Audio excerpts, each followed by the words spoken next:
Hello, my name is Linda Havens. I'm a 46-year-old psychology major with a focus on addiction and recovery. I live in southwestern Virginia. I am the proud mother of three adult children and a very precious 4-year-old granddaughter, Paisley. I share my home with two cherished cats, Molly and Mia. My journey into the field of psychology is or deeply personal, having witnessed the struggles of addiction within my own family and relationships. I am driven by a deep desire to use my life experiences and my concern and compassion, or the love was still instilled within me, to make a positive impact on the lives of others.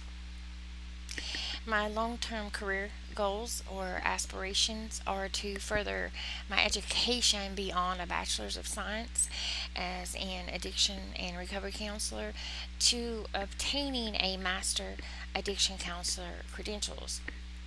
This would enable me to become a licensed and certified counselor within my state. I find social psychology most interesting. My research interest was in social psychology. My specific research question of interest to explore is how does social stigma or societal stigma surrounding addiction impact individuals' willingness or ability to seek treatment? This question is important because societal stigma can be a significant barrier influencing individuals against seeking treatment. By understanding how stigma impacts individuals, we can develop strategies to reduce stigma and improve their access and willingness to get treatment. Through extensive research of literature, I have come across several sources that provide valuable insight into this question. There was much research. For example, according to the research by Cruis et al. 2024, those who view addiction as a disease or a medical condition were less likely to have harsh treatment or attitudes. Such as not in my backyard viewpoint, employment discriminations, and the main thing that influenced their opinion or viewpoint was specifically the president that it's a medical condition, and it did help the policies and attitudes, because if it's viewed as a medical condition, then they didn't have that harsh stigma, or as harsh. Another study by Taylor et al. 2021 revealed a moderate level of stigmatizing behaviors toward persons with opioid use. The Additionally, the 2020 study by Zook, and I apologize if I say these names incorrectly, Zook, Apple, Seth, and Arth, highlighted a persuasive impact of stigma on individuals with substance use disorders, affecting not just individuals but the healthcare providers, treatments, research, policy, and society. They emphasize the need for progress in the field of substance use and addiction. A key finding was the role of language in shaping perceptions, and how language toward um, individuals with substance abuse. They particularly created stigma um, within the healthcare language as well. That was considered falling behind according to standards, and they advocated for person first language to humanize and destigmatize individuals with substance use disorders and addiction, and address barriers created by stigmatized languages. The study emphasized the need through education to have a societal shift or change in attitude by understanding how language it creates stigma, and it does impact individuals' willingness to seek treatment. Based on what I have learned in this course involving various research methods, the qualitative research method would be the most effective method of research to answer my question of interest, and I specifically chose focus groups as a form of qualitative research.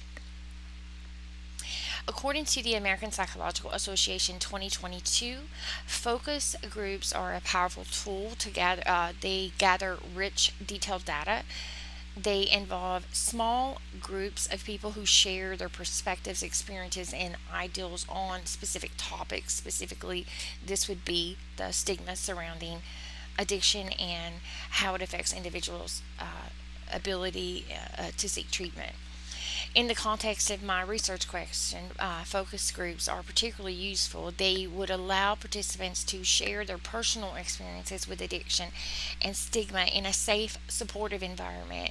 This can lead to deep insights that might not emerge in a one on one interview or a survey. Focus groups also allow for dynamic interactions between the participants.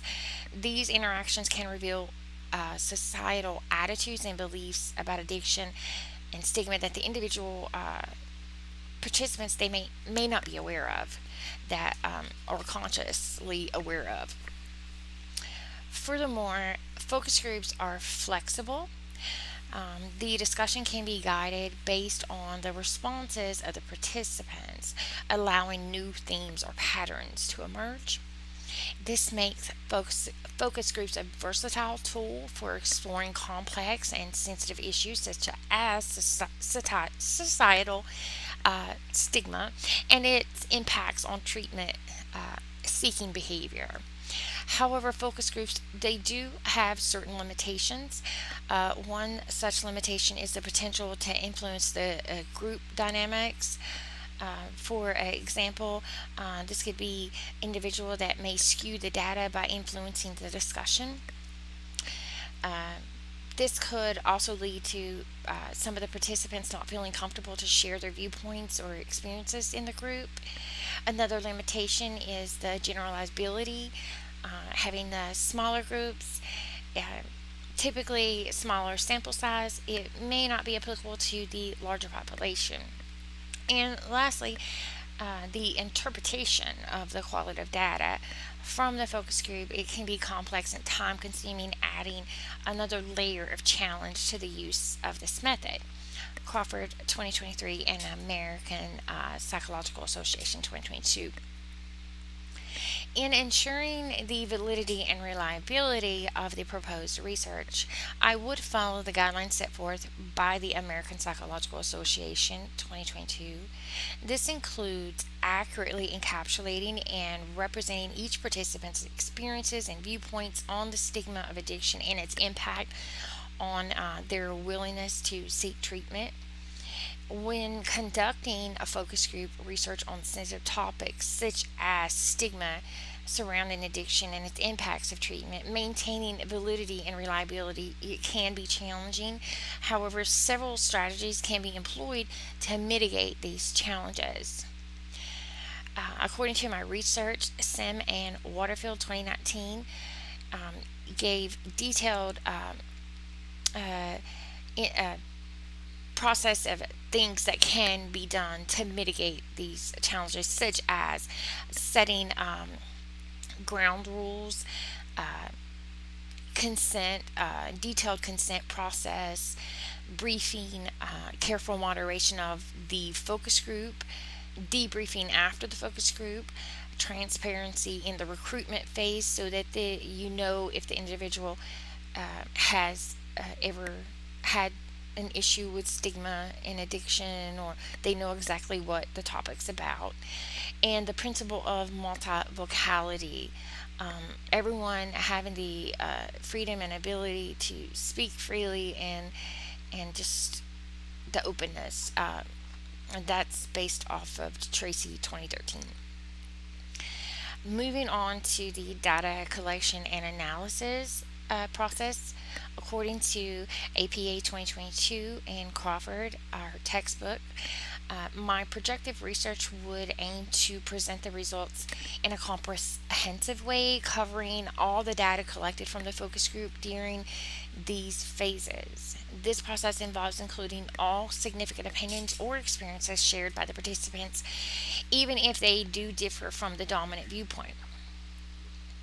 In addition, the analysis identifies common themes or patterns in how stigma influences people's decisions to receive to seek treatment and any unexpected unique findings. These insights then inform the conclusions and recommendations for addressing stigma in addiction treatment. This is a meticulous process and approach to data analysis. It ensures that the research is it accurately mirrors the exact experiences and perspectives of those who have been impacted by the stigma of addiction. It thereby bolsters the validity and findings, and it lays a solid groundwork for comprehending and addressing the stigma according or associated with addiction. It's important to note that data analysis and qualitative research such as this, it's very iterative. I'm sorry, having trouble talking today. Iterative. It's a repetitive process. So it involves a repeated view of the data to identify the themes and the patterns, and then revisiting the themes to see as more data is collected, and then keeping an open mind for in the event of new themes that may emerge, so that the data can be investigated thoroughly. The iterative process enhances the depth and richness of the analysis and contributes to the reliability and validity of the research. Next, another process of data analysis is the recruitment process. It involves identifying and recruiting, of course, participants who are knowledgeable or have experience with the topic. The size of the group, it can vary, but according to the ABA 22, it's common to have 6 to 10 participants. And then also in the process of conducting the focus group, the moderator facilitates the discussion based on the guide, encouraging all participants to share their views. And it's important to create a very inclusive environment that's respectful, and it provides comfort where all the participants feel free to fully share their experiences. And this information is based off of Smith and Waterfield 2019 and the APA 2022. Additionally, another process of the data analysis is recording and transcribing. The session is typically audio or video recorded, and it is specifically upon participants' consent. Then the recording is transcribed verbatim. That allows for a detailed record of the discussion. So through the analysis process, it can be analyzed repeatedly to identify themes and patterns, and this is done through a method called thematic analysis. In my conclusion, or in conclusion of my research,